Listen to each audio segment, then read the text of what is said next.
أعوذ بالله من الشيطان الرجيم بسم الله الرحمن الرحيم إذ أوى الفتية إلى الكهف فقالوا ربنا آتنا من لدنك رحمة وهيئ لنا من أمرنا رشدا صدق الله العظيم۔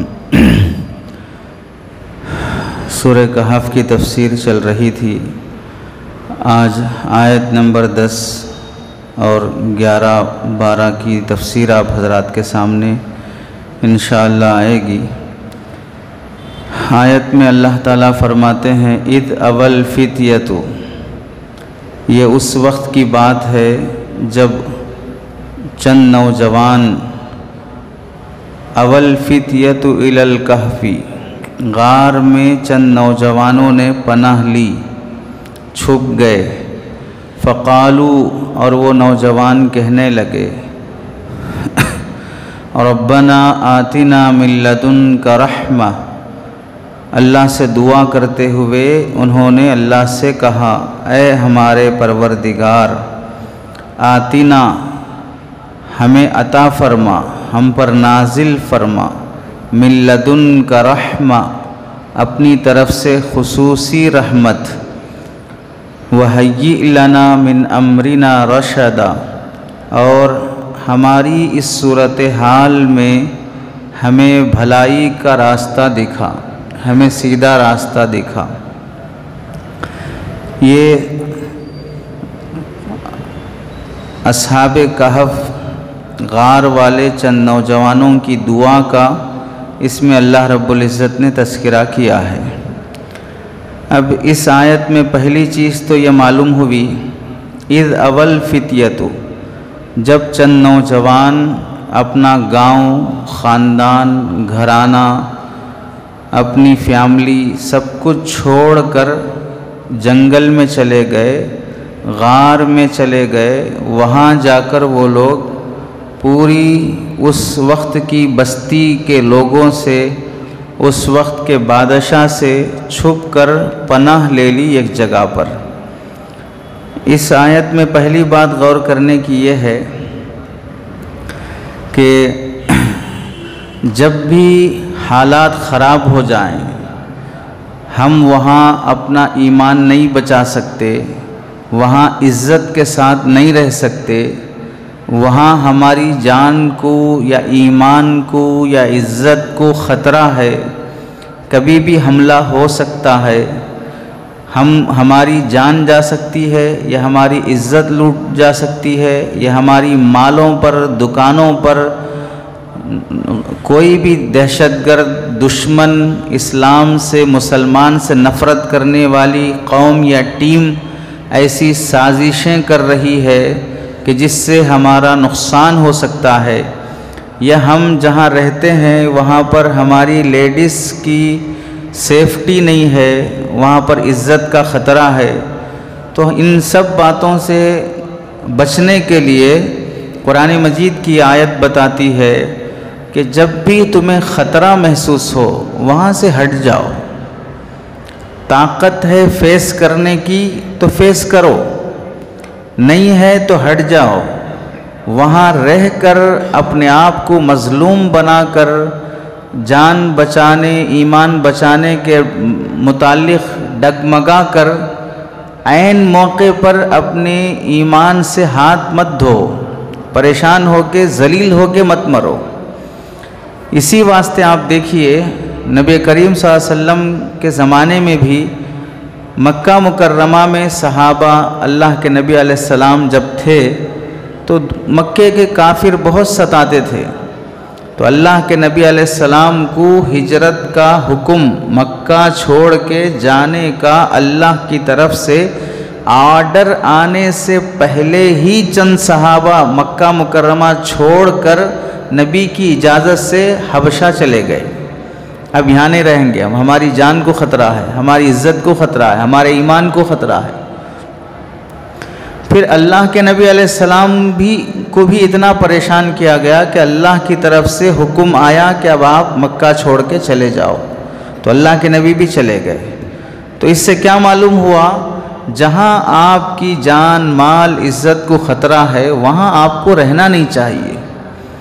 اسی واسطے مسلمانوں کو یہ ہدایت ہے کہ اگر آپ کہیں گھر خریدنا چاہ رہے ہو، کسی محلے میں آپ رہنا چاہ رہے ہو، تو آس پاس دیکھو کہ تمہارے محلے میں مسلمان ہیں نہیں ہیں، سب تم سے نفرت کرنے والے ہیں، مسلمان نہیں ہیں، دوسرے مذاہب کے ہیں، جہاں تمہاری عزت کو خطرہ ہو سکتا ہے، ایمان مذہب تہذیب کو بھی خطرہ ہو سکتا ہے۔ مثلا نہیں بھئی سارے وہ نان مسلم جتنے بھی ہیں سب اچھے ہیں، سب ہائی ایجوکیٹڈ ہیں، ایسا کچھ بھی نہیں ہوگا۔ ایسے جو بھی حالات ہوتے ہیں وہ سب الٹریٹ ان پڑھ اور جاہل قسم کے لوگ کرتے ہیں، لیکن ایسے محلے میں اگر آپ رہیں گے، ان کا جو کلچر ہے، گنیش کے موقع پر، دیوالی کے موقع پر، ہولی کے موقع پر، کرسمس کے موقع پر، جو بھی آپ گلی میں آ رہے جا رہے ہیں، چاروں طرف سے وہی بھجن، وہی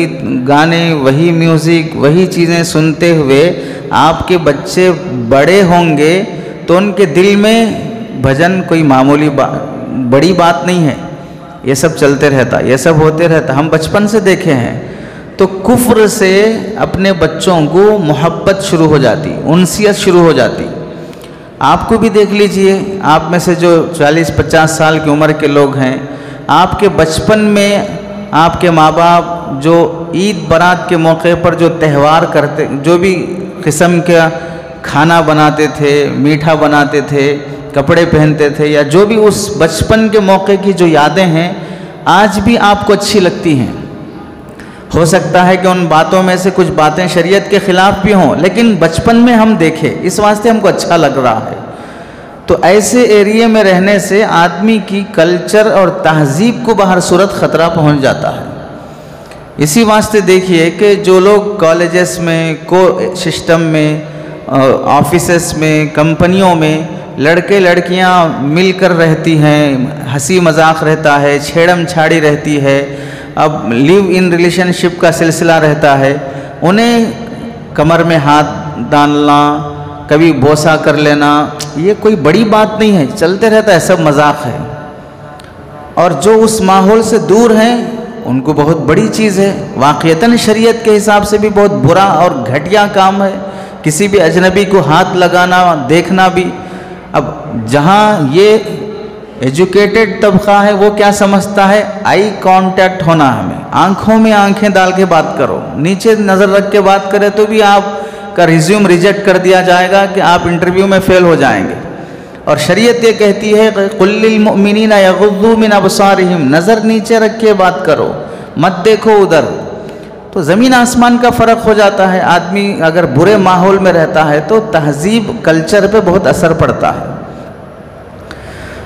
دوسری بات اس سے یہ معلوم ہوئی، جب وہ نوجوان اپنا گاؤں، خاندان، بستی، محلہ سب چھوڑ کر جنگل میں چلے گئے تو آپ سمجھیں اللہ تعالیٰ کی مدد، بے یار و مددگار، کوئی سہارا نہیں ہے، صرف اللہ کے نام پر اپنے ایمان اور جان کو بچانے کے لیے سب کچھ چھوڑ کر جنگل، جہاں لوگ رات میں جانے سے ڈرتے ہیں اور فوراً راستہ طے کرتے ہیں۔ ابھی بھی دیکھ لیجئے عادل آباد یا ادھر آس پاس کے ایسے راستے ہیں جہاں جنگل رہتا ہے، رات کے 10 بجے کے بعد گیٹ لگا دیا جاتا ہے، تو لوگ کیا کرتے ہیں، بھئی اب یہ ٹائم بچ گیا، اب اس کے بعد نہیں جا سکتے، پورا جنگل ہے، کبھی بھی نکسلائٹ کا حملہ ہو سکتا، جانور ہو سکتے۔ تو آدمی آج 2024 ٹیکنالوجیز، گاڑیاں سب امپروو ہونے کے بعد بھی جنگل سے ڈرتا ہے۔ تو آپ بتائیے آج سے 2000 سال پہلے، آج سے 3000 سال پہلے کیا عالم ہوگا اگر کوئی آدمی جنگل میں جا کے زندگی گزارنا چاہے۔ تو اس زمانے میں بھی لوگ شہر چھوڑ کر جنگل چلے گئے تو اللہ نے ان کی مدد کی، لیکن کیوں مدد کی؟ کیونکہ وہ اللہ کی خاطر، جان ایمان بچانے کی خاطر صحیح نیت سے شہر چھوڑ کے گئے تھے۔ تو آج بھی اگر کوئی آدمی امریکہ میں ہو، لندن میں ہو، برطانیہ میں ہو یا اپنے ملک میں ہو، کسی بھی گاؤں شہر میں جہاں پر نان مسلمز کا پاور زیادہ ہے، آپ کے جان مال کا کبھی بھی حملہ ہو سکتا ہے، اس کی حفاظت کی نیت سے آپ نکل پڑیں گے، یہ سوچے بغیر یہ ہمارے باپ دادا کا گاؤں ہے کیسا چھوڑ کے جا سکتے، یہاں ہمارا ذاتی مکان ہے کیسا چھوڑ کے جا سکتے، آدھے کے آدھے ریٹ میں بیچ کے نکلنا، اور نکلو اپنا ایمان بچانے کے لیے، اللہ مدد کرے گا۔ یہ لوگ جو نکلے ہیں سب کچھ چھوڑ کے نکل گئے، اللہ ان کی مدد کیا ہے۔ تو نیک نیتی سے اگر کوئی اپنی جگہ، زمین، پراپرٹی، گاؤں چھوڑ کر یا اس کا کچھ بھی آدھے نفع کے ساتھ ہی نقصان کے ساتھ ہی بیچ کر نکل جاتا ہے تو اللہ تعالیٰ غیبی طور پر اس کی مدد کرتے ہیں، لیکن نکلنا اس شرط پر ہو کہ اچھی نیت سے ہو، اچھے کام کے لیے ہو۔ اگر کوئی آدمی اپنا گاؤں، بستی، خاندان چھوڑ کر بھاگ جاتا ہے، نکل جاتا ہے، لیکن برے کام سے، بری نیت سے، پھر اللہ کی مدد نہیں ہوگی۔ جیسے اس کی مثال، لڑکا لڑکی جوان ہو گئے، آپس میں محبت ہو گئی، ماں باپ شادی کرنا نہیں چاہ رہے ہیں، تو اب بھاگ کر شادی کرنے کے لیے گاؤں چھوڑ کے چلے گئے، خاندان چھوڑ کے نکل گئے، حیدرآباد سے ممبئی شفٹ ہو گئے، بنگلور چلے گئے، چنئی چلے گئے، دلی چلے گئے، فون سوئچ آف کر لیا، نیا نمبر لے لیا، کوئی سامان نہیں ہے، بیٹی نے اپنے ماں کے گھر سے کچھ زیورات چرا لیے، بیٹے نے اپنے باپ سے کچھ پیسہ لے لیا اور چلے گئے کہ نہیں ہم جا کر کورٹ میں اریسٹ کر لیں گے، رجسٹر میں اریسٹ کر لیں گے اور وہاں رہیں گے، اللہ ہمیں ساتھ دے گا، اللہ دیکھے گا، اللہ مدد کرے گا۔ نہیں ہوگا۔ یہ بھاگنا آپ کا گاؤں چھوڑ کر، فیملی چھوڑ کر اچھے کام کے لیے نہیں ہے، اچھی نیت سے نہیں ہے، غلط کام سے ہے، غلط نیت سے ہے۔ تو جو غلط کام کے لیے نکلتے ہیں اپنا گاؤں شہر چھوڑ کر، وہ اگرچہ کہ اللہ سے مانگتے بھی رہیں، اللہ راستے بنا دے، فلاں کر دے، نہیں ہوگا، حالات کبھی ان کے ساتھ اللہ کی مدد نہیں آئے گی۔ چنانچہ آپ موجودہ زمانے میں دیکھ لیجئے کہ اگر لڑکی کسی نان مسلم لڑکے کے محبت کے جال میں پھنس کر ماں باپ اور فیملی اور گھر بار کو چھوڑ کر چلی جاتی ہے، چند سالوں کے بعد رپورٹ آتی ہے کہ اسے پھانسی دے کے مار دیا گیا، اسے بس کے نیچے ایکسیڈنٹ ہو گیا، ریلوے ٹریک پر اس کی لاش ملی، ٹکڑے کر کے فریج میں رکھ دیا گیا، خیمہ بنا کر نالی میں پھینک دیا گیا۔ 3-4 دن پہلے کی رپورٹ آپ حضرات نے دیکھی ہوگی، مسلمان لڑکی غیر مسلم لڑکے کی محبت میں بھاگ گئی، 9 سال تک رہی اس لڑکے کے ساتھ، 2-3 بچے بھی ہو گئے، 9 سال کے بعد اس نے اس مسلمان لڑکی کو کاٹ کر ٹکڑے کر دیا۔ 4 دن پہلے کی رپورٹ آئی ہے نیوز میں۔ تو جو غلط نیت سے جاتی ہیں، لڑکیاں ہوں یا لڑکے ہوں، اللہ کی ان کے ساتھ کبھی مدد نہیں ہوتی ہے۔ کتنے لڑکے ایسے نہیں ہیں بھاگ گئے، 18 سال سے کم عمر ہے، 18 سال سے زیادہ کی عمر ہے، قانون اگرچہ کہ خاموش رہ جائے گا، 18 سال سے زائد عمر ہے، بھئی ہم کچھ بھی نہیں بول سکتے، ٹھیک ہے جاؤ جانا ہو، قانون کچھ بھی نہیں کرے گا۔ اگر 18 سال سے نیچے ہیں پھر بھی بھاگ گئے تو اب قانون بھی پیچھے پڑے گا اور اللہ کی بھی مدد ساتھ نہیں رہے گی۔ چنانچہ کتنے نوجوان لڑکے لڑکیاں ایسا جو گئے ہیں، چند مہینوں کے بعد پھر رسوا ہو کر، ذلیل ہو کر واپس آنا پڑا، یہاں پھر ماں باپ راضی نہیں ہوئے، دونوں کو الگ کر دیے، شادی نہیں ہوئی، خاندان میں عزت چلی گئی۔ یہ ساری مسائل کیوں پیش آئے؟ ان کا یہ اقدام، بھاگنا یا نکلنا اچھی نیت سے نہیں، اچھے کام سے نہیں۔ تو یہاں آیت میں معلوم ہوا کہ اچھے کام سے اگر تم شہر چھوڑ کے جاتے ہو، اللہ کی مدد شامل حال رہے گی۔ چنانچہ ہماری لائف سے ریلیٹڈ ایک چیز دیکھیں، آپ میں سے، ہم میں سے کتنے لوگ ہیں جو حیدرآباد کے نہیں ہیں، بازو کسی گاؤں دیہات کے ہیں، گاؤں میں کوئی کام نہیں مل رہا ہے، اناج اگانے کے لیے قرضے نہیں مل رہے ہیں، حکومت لون معاف نہیں کر رہی ہے، مشکل ہو گیا، تو اس ارادے سے شہر آئے، چلو وہاں جا کر کچھ آٹو ڈال لیں گے، بنڈی چلا لیں گے، دربانی کر لیں گے، اپنی فیملی کو پال لیں گے، اس نیت سے گاؤں چھوڑ کے شہر آیا، اللہ کی مدد شامل حال رہی، سیٹل ہو گئے، کرائے کے مکان سے ذاتی مکان میں آ گئے.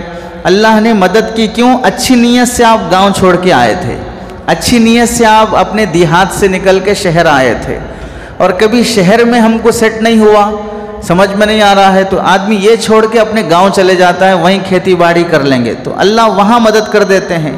آپ میں سے کتنے لوگ ہیں جو انڈیا چھوڑ کے لندن, برطانیہ, امریکہ جا رہے ہیں سیٹل ہونے کے لیے؟ بھئی یہاں پر بزنس سب ٹھپ پڑ گیا, جی ایس ٹی بڑھ گئی, انکم ٹیکس بڑھ گیا, یہ بڑھ گیا, تو وہاں سیٹ ہونا چاہتے ہیں, اچھی نیت سے جا رہے ہیں, 40 سال باہر زندگی گزار رہے ہیں, لوگ مزے میں رہ رہے ہیں. اچھی نیت سے چاہے آدمی ادھر سے ادھر, ادھر سے ادھر جائے, اللہ کی مدد رہتی ہے, لیکن بری نیت اور برے کام سے اگر آدمی قدم بڑھائے گا, کبھی اللہ کی مدد شامل حال نہیں رہے گی. دوسری بات جو ہمیں سمجھنا ہے, جب یہ نوجوان شہر چھوڑ کر چلے گئے تو ظاہر سی بات ہے آدمی محسوس کرتا, حدیث کتابوں میں لکھا ہے یہ 7-8 نوجوان جو نکل کر گئے تھے یہ وزیروں کی اولاد تھی. ان میں سے ایک آدمی صرف بکریاں چرانے والا تھا, چرواہا تھا, باقی سب لوگ وزیروں کی اولاد تھی, بادشاہوں کے گھرانے کے لوگ تھے. گلے میں سونا چاندی پہنتے تھے, ہاتھوں میں سونے چاندی کے کڑے پہنتے تھے, بھاری بھاری کپڑے پہنتے تھے, لمبی زلفوں والے تھے. جب بادشاہ کے سامنے یہ لوگ بت پرستی, مورتی کی پوجا یہ سب نہیں کیے تو بادشاہ ان کے کپڑے نکال لیا, ان کے زیورات نکال لیا, نارمل آدمی جیسے غریب آدمی پہنتا ہے ویسے کپڑے دے دیا, آئندہ سے انہیں کوئی پیسہ نہیں دے گا. بہت سے پابندیاں ان پہ آ گئی. اب ایک آدمی جو بادشاہوں کی جیسی زندگی گزارا ہے, سڈنلی وہ اگر غریبوں کی طرح آ جائے گا تو وہ خود اس کے لیے کتنا ڈپریشن والا معاملہ ہوگا. اور پھر اس کے بعد ڈپریشن رہا تو رہا, لیکن گھر میں تو ہیں, ماں باپ کے ساتھ تو ہیں, گاؤں میں تو ہیں, تو آدمی کو تسلی ہوگی. لیکن اس سے آگے گاؤں بھی چھوڑے, گھر بھی چھوڑے, کپڑے نکل گئے, پیسہ ہاتھ سے نکل گیا, سب خالی ہو کے اب جنگل میں گئے تو آدمی کتنا پریشان ہوگا. تو پریشانی کے موقع پر سب سے پہلے انسان کا دل مائل ہوتا ہے اللہ کی طرف. جب بھی مصیبت آتی ہے تو دل بولتا ہے اللہ ہے ساتھ دے گا, اللہ ہے ساتھ دے گا. ایک دل میں ایک روشنی ہے ایمان کی کہ کبھی بھی اچانک آپ چل رہے ہیں, راستے میں ٹھوکر لگ گئی, فوراً زبان سے نکلتا اللہ.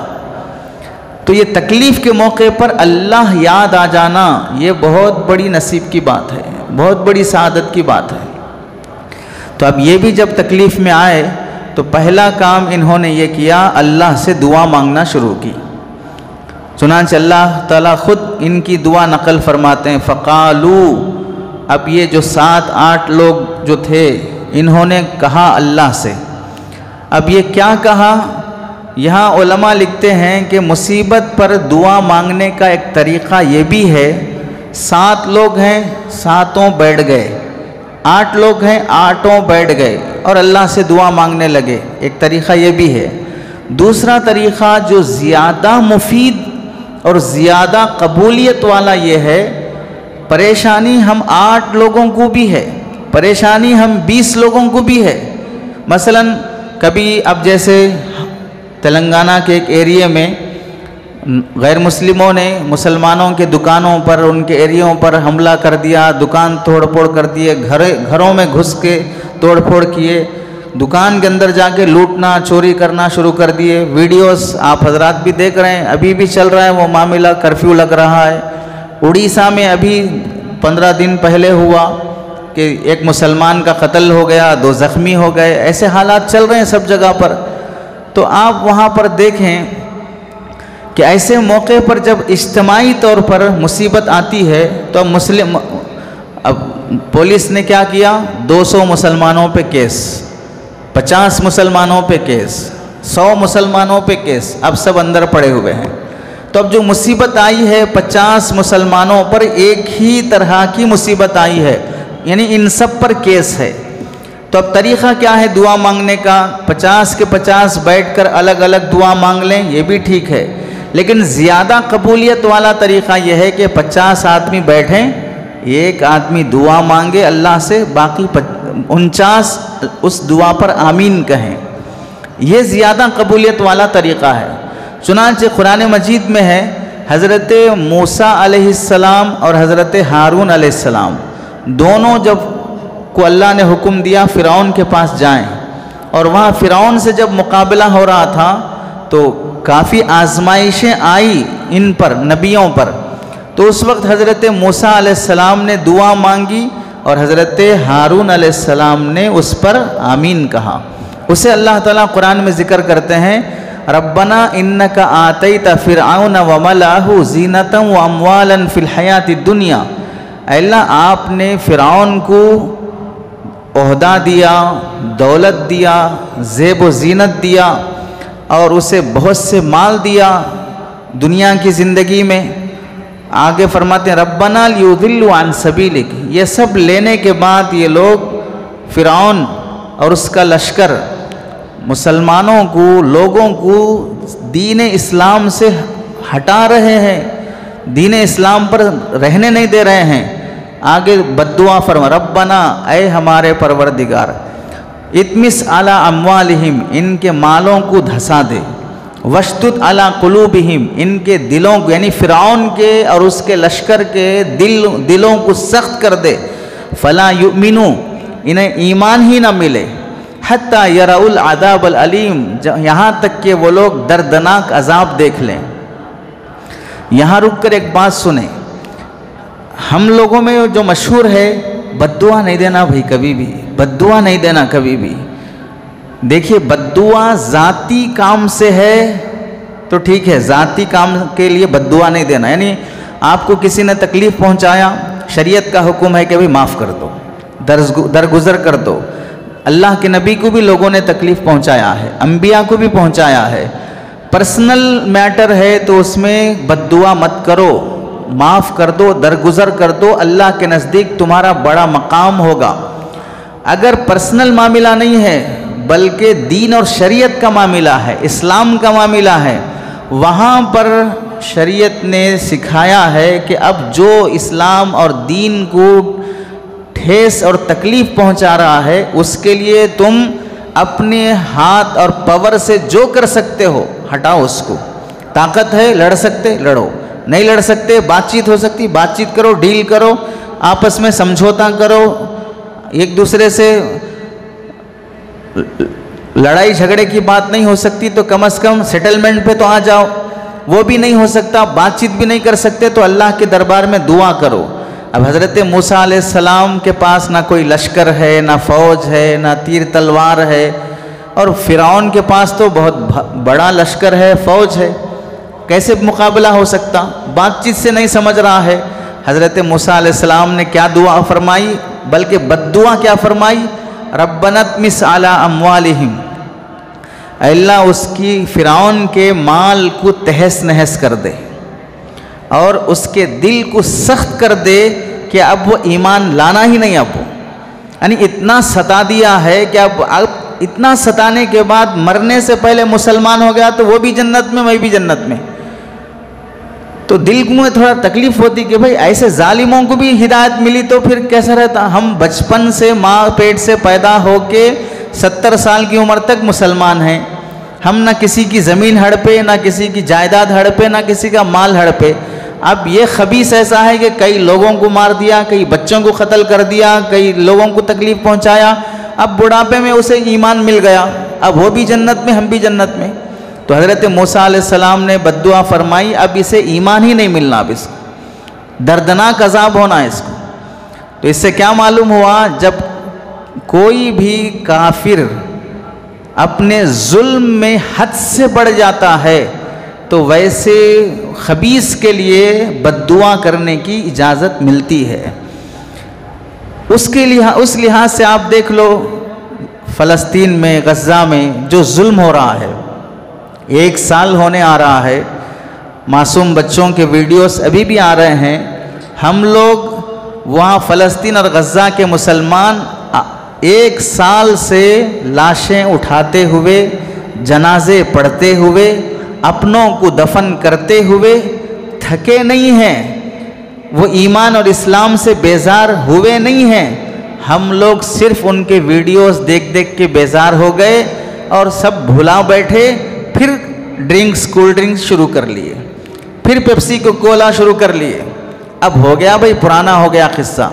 ان کے لیے روزانہ لاشیں دیکھنا، تازہ موت دیکھنا، روزانہ ابھی بھی بمباری دیکھنا، پھر بھی ایمان زندہ ہے۔ ایک سال میں تو لوگ کتنا بدل جاتے، ایک سال سے روزانہ موت اور لاش دیکھتے ہوئے بھی ایمان پر مضبوط ہیں۔ ہم ایک سال کے اندر وقت گزرتے گزرتے صرف وہ یہودیوں کے پروڈکٹس یوز مت کرو بولے تو بھی ایمان پہ باقی رہنے تیار نہیں ہے۔ تو پھر اللہ کے دربار میں جب حاضری ہوگی، وہ بھی مسلمان یہ بھی مسلمان، تو وہی بات ہوئی نا کہ بھئی فرعون 50 سال تک ظلم کر کے، فرعون کو اس کے بعد اسلام مل گیا اور ایک آدمی بچپن سے ایمان والا ہے تو اس کو فیلنگ ہوگی کہ بھئی 50 سال تک ظلم کر کے بھی جنت میں جا رہا، میں بچپن سے کچھ بھی نہیں کیا، میں بھی جنت میں ہوں۔ نہیں، اسے سزا ملنا، اس کو اس کی ٹھکائی ہونا۔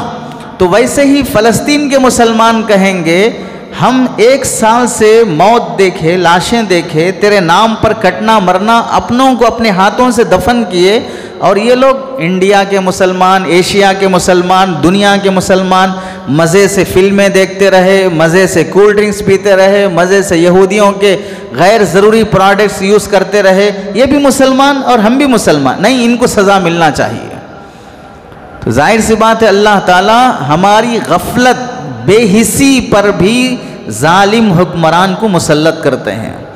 ہماری غفلت اور بے حسی کی وجہ سے بھی اللہ غیبی تکلیف اور عذاب دینے والے حالات لاتے ہیں، اور ہم سمجھ بھی نہیں سکتے کیسے حالات آتے ہیں، کیسے بستیاں دیکھیے، اب بارش ہو رہا ہے، بستیوں کی بستیاں ڈوب رہی ہیں، بچے بہتے ہوئے جا رہے ہیں، لوگوں کے گھر گاڑیاں بہتی ہوئی جا رہی ہیں۔ عذاب آئے گا، پکڑا جائے گا اگر بے حسی کے ساتھ مسلمان جیے گا۔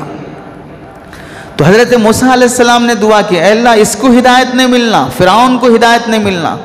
تو اب جو علماء بیان کے بعد دعا میں بولتے ہیں اے اللہ فلاں ظالم حکمران کو ہدایت ہے تو ہدایت دے دے، ورنہ ہلاک کر دے، اسے ذلت کی موت دے، یہ جو دعا کرتے ہیں یہ شریعت اور اسلام کے خلاف نہیں ہے، یہ عین اسلامی تعلیمات کے مطابق ہے کہ اگر تمہارے ہاتھ میں اس ظالم کے حق میں بد دعا کرنا ہے تو کم از کم اتنا تو کرو، تم اپنی دل سے نفرت کا اظہار تو کرو اللہ کے سامنے کہ اس کے ظلم کی وجہ سے، اس کی حکومت کی وجہ سے ایسا مسلمانوں پر تکلیفیں آ رہی ہیں۔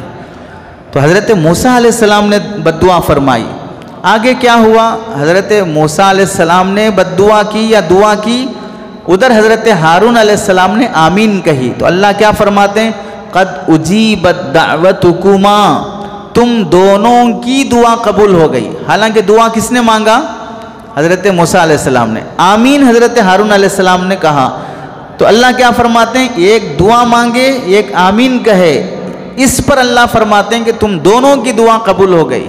اس لیے علماء کہتے ہیں کہ اگر گھر کا مسئلہ ہے، خاندان کا مسئلہ ہے، کوئی پریشانی ہے، بیٹی کی شادی نہیں ہو رہی ہے، کاروبار نہیں چل رہا ہے، بہو یا بیٹی آوارہ ہو گئی ہے، بیٹا آوارہ ہو گیا ہے، باپ رو کے دعا کر رہا، ماں رو کے دعا کر رہی، فلاں رو کے دعا کر رہا، اس سے بہتر طریقہ یہ ہے گھر میں کوئی ایک ٹائم نکالو، فیملی ممبرز بیٹھو، اللہ کے سامنے سب بیٹھ کے توبہ استغفار کرو، پھر ایک آدمی دعا کرے اور فیملی ممبرز اس پر آمین کہیں، یہ دعا جلدی قبول ہونے کی امید ہے۔ چنانچہ یہی طریقہ غار کے اصحاب کہف ان لوگوں نے اختیار کیا ہوگا، جس کی وجہ سے اللہ نے ان کی دعا بھی بہت جلدی قبول کر لی۔ چنانچہ فرماتے ہیں اصحاب کہف نے اللہ سے دعا کی، ربنا، اے ہمارے پروردگار، ان کی دعا شروع ہوتی ہے ربنا اے ہمارے پروردگار۔ یہ جو ربن کا جو لفظ ہے جب بھی نارمل بولا جاتا ہے ربن، تو اس سے صرف اور صرف اللہ مراد ہوتے ہیں، دوسرا کوئی انسان مراد نہیں ہوتا۔ جیسے مثال کے طور پر اللہ فرمائے، اب لفظ اللہ یہ ہم میں سے کسی کا نام نہیں ہے، کسی کا نام بچہ گھر میں پیدا ہوا اس کا نام اللہ رکھنا جائز نہیں ہے، حرام ہے اللہ کا نام کسی انسان کو رکھنا، اس واسطے کہ کوئی انسان اللہ نہیں ہو سکتا، تو اللہ کا جو ورڈ ہے وہ ورڈ انسان کو رکھنا بھی جائز نہیں ہے۔ ہاں اللہ کے ساتھ کچھ تو جوڑو، عبداللہ جوڑو، رحمت اللہ جوڑو، یا کچھ تو بھی اس کے ساتھ جوڑا جائے گا، صرف اللہ کسی انسان کا نام رکھنا جائز نہیں ہے۔ اسی طرح صرف رحمان کسی کا نام رکھنا بھی جائز نہیں ہے، اس کے ساتھ کچھ جوڑو، عبد الرحمن، عبید الرحمن، کچھ تو اس طرح کا نام جوڑا جائے، چونکہ یہ جو پاور ہے اللہ کے اندر، رحمان کے اندر، وہ عام انسانوں کے اندر نہیں آ سکتا، کسی کو وہ حق نہیں ہے۔ ایسے ربن کا جو لفظ ہے وہ صرف اللہ کے لیے ہے، نارمل جب بولا جائے گا تو اللہ ہی مراد ہوں گے، دوسرے کوئی مراد نہیں ہو سکتے۔ ہاں اگر اسے کسی کے ساتھ جوڑ کر بولا جائے تو پھر اس کے بعد دوسرا آدمی مراد ہو سکتا ہے، جیسے اس کی مثال ہے عربی میں بولتے ہیں رب الدار، گھر کا اونر، گھر کے اونر کو بھی رب الدار بولتے ہیں، تو رب الدار آیا ہے۔ ایسے حضرت یوسف علیہ السلام نے جب امراۃ العزیز مصر کے اس وزیر یا بادشاہ کی بیوی نے حضرت یوسف علیہ السلام کو بہکایا، جس کا مشہور نام زلیخا ہے، تو اس وقت حضرت یوسف علیہ السلام نے ریجیکٹ کرتے ہوئے فرمایا تھا انہو ربی احسن مثوائے، یہ میرا رب میرے ساتھ بہت اچھا سلوک کیا ہے، میں اب اس کی بیوی کے ساتھ ایسا کام نہیں کر سکتا۔ یعنی مجھے مصر کے بازار سے خرید کر لایا، گھر میں جگہ دیا، پال پوس کے بڑا کیا، مجھے اپنے بیٹے کی طرح رکھا، آج میں اس کی بیوی کے ساتھ غلط کام کر لوں، یہ میرے محسن کے ساتھ خیانت ہے، مجھ پر احسان کرنے والے کے ساتھ بے وفائی ہے، میں اس کی بیوی کے ساتھ ایسا کام ہرگز نہیں کروں گا۔ کیا بہترین تعلیم دی حضرت یوسف علیہ السلام نے، اللہ اکبر، قربان جائیے انبیاء کی ادا پر کہ آپ کو جس نے پرورش کیا، جس نے آپ پر احسان کیا، اس کی عزت پر داغ آنے مت دیجیے آپ۔ ہم لوگ دیکھیں کتنے کیسز ایسے نہیں ہوتے کہ بھتیجے کو چاچا نے پال لیا، لیکن بعد میں نتیجہ یہ نکلا کہ بھتیجے نے ہی چاچا کی بیٹی کے ساتھ بدتمیزی کر دی۔ ننیال نے پال لیا نواسے کو، بھانجے کو، لیکن یہی بھانجا، یہی نواسا بڑا ہونے کے بعد ماموں کی بیٹی کا منہ کالا کر دیا۔ یعنی جس کے ساتھ ہم رہتے ہیں اسی کے برتن میں کھاتے ہیں اور اسی کی برتن میں چھید کر دیتے ہیں، یہ بڑی بے وفائی ہے۔ اسی لیے اللہ کے نبی علیہ السلام نے فرمایا سب سے گھناؤنا اور گھٹیا بدکاری وہ ہے کہ آدمی اپنے پڑوس میں رہنے والے پڑوسی کی بیوی کے ساتھ منہ کالا کرے۔ کیوں؟ اس واسطے کہ جو پڑوس میں رہتے ہیں ایک دوسرے پہ بھروسہ کرتے، کہیں بھی جانا ہو، کچھ بھی آنا تو بول کے جاتے، تھوڑا میں باہر جا رہا ہوں میرا گھر دیکھ لو۔ اب جیسے دکانیں ہیں، اگر دکان کا اونر دکان بند کرے بغیر کھلا رکھ کے ایک 10 منٹ کے لیے جا کے آنا چاہ رہا تو کیا کرتا؟ بازو دکان والے کو بول کے جاتا کہ میں فلاں کام سے جا رہا ہوں، آپ میرا دکان تھوڑا نظر رکھیے۔ ایک بنڈی والا دوسرے بنڈی والے کے بازو ہے، کہیں اسے جانا پڑے تو بازو بنڈی والے کو بولتا تھوڑا بنڈی دیکھ لو میں جا کے آتا ہوں۔ اب اگر کوئی گراہک آیا، اب وہ بنڈی والا نہیں ہے تو بازو والا آ کے اس کے بنڈی سے سامان بیچ کے پیسہ رکھ کے جاتا۔ یہ کیوں ہو رہا ہے؟ ایک دوسرے پہ بھروسہ ہے، ایک دوسرے پہ ٹرسٹ ہے۔ اب جس پر بھروسہ ہے وہی آدمی اگر سوراخ کر دے، وہی آدمی اگر عزت لوٹ لے تو کتنی بری بات ہوگی، کس پہ بھروسہ کریں گے پھر؟ تو حضرت یوسف علیہ السلام نے تعلیم دی، مجھے میرے محسن نے جو احسانات کیے ہیں اب اس سے دل نہیں مانتا کہ میں اس کی بیوی کے ساتھ ایسی حرکت کروں۔ تو حضرت یوسف علیہ السلام نے یہاں فرمایا انہو ربی، یہ ربی کسے فرما رہے ہیں؟ پالنے والے جو مصر کا جو بادشاہ تھا اس کو بول رہے ہیں میرا رب ہے، مطلب وہاں پر جوڑنے کے بعد، اسے عربی میں بولتے ہیں اضافت کے بعد، اضافت کے بعد اب ربن کا جو لفظ ہے اللہ کے لیے یوز نہیں ہوتا، دوسروں کے لیے بھی یوز کر سکتے ہیں۔ یہاں پر دیکھیے دوسری چیز یہ معلوم ہوئی، دعا کرنے کے لیے اصحاب کہف غار کی یہ نوجوان لفظ جو شروع کیے ہیں سب سے پہلے لفظ رب سے شروع کیے ہیں۔ ربن کا جو لفظ ہے اس کا معنی ہے پالنے والا، پالنہار، پرورش کرنے والا۔